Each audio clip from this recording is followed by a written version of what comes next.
Subscribe to Wasay Tech Tips and press the bell icon to get notified for the latest tech videos.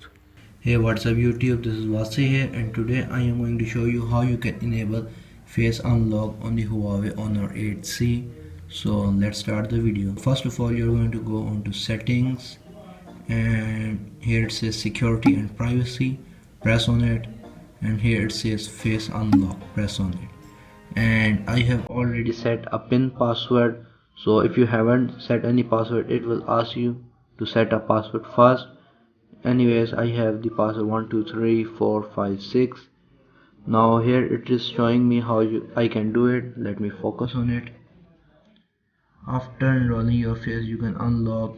Okay, now continue, agree, keep your face within the identification area. Let me move the camera downwards so that you can see it. I hope. Face successfully enrolled. Okay, here are some of its options. Side after the face recognized, side the screen to unlock the device, which means when the screen is going to identify my face, I have to swipe it to unlock. I am just going to disable it, and I'm going to enable the upper one.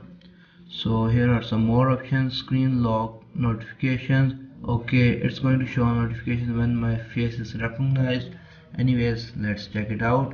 I'm going to sleep it, and I'm going to wake it, and I'm going to see towards the camera, and it has unlocked it again, and it is. And I also have enabled fingerprint ID as well, so it's going to unlock it in that as well. So anyways guys, this is how easily you can enable face unlock on the Huawei Honor 8C. So if you haven't watched the unboxing video, I have already made a video on that, so the link of the video will be in the video description. If you have any questions, write them in the comment section below, and thank you for watching this video. See you guys in the next one.